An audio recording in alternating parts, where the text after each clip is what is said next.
السلام علیکم ورحمۃ اللہ وبرکاتہ۔ لاسٹ ویڈیو میں ہم نے نون ساکن اور تنوین کے پہلے دو قاعدے پڑھے۔ آج ہم نون ساکن اور تنوین کا تیسرا اور چوتھا قاعدہ پڑھیں گے۔ تیسرا قاعدہ اقلاب ہے۔ اقلاب کا مطلب نون ساکن اور تنوین کے بعد با آ جائے تو اس نون ساکن یا تنوین کو میم کے ساتھ بدل دیا جاتا ہے۔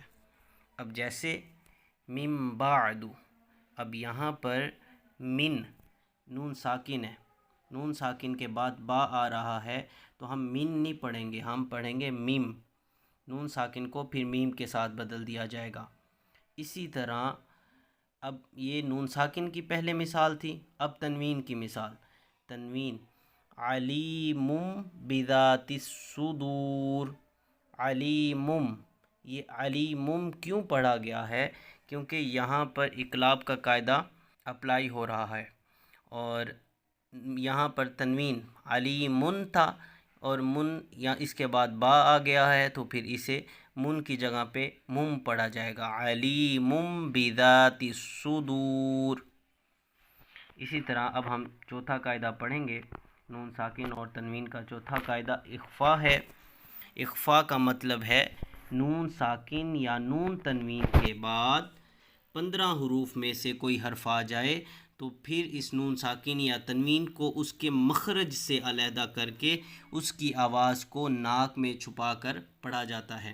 اب وہ 15 حروف کون سے ہیں؟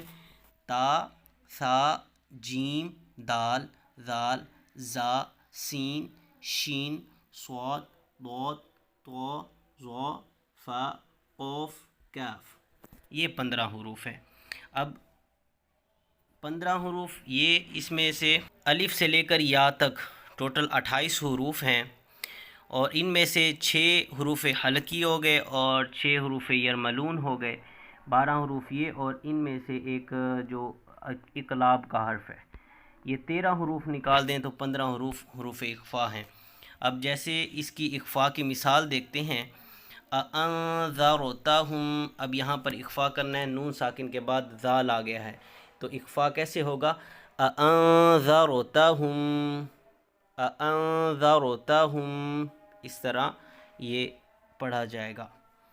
تو ہم نیکسٹ ویڈیو میں میم ساکن کے قواعد پڑھیں گے۔ تو اگر آپ نے ہمارے چینل کو ابھی تک سبسکرائب نہیں کیا تو سبسکرائب کریں اور بیل آئیکن کو ضرور پریس کریں۔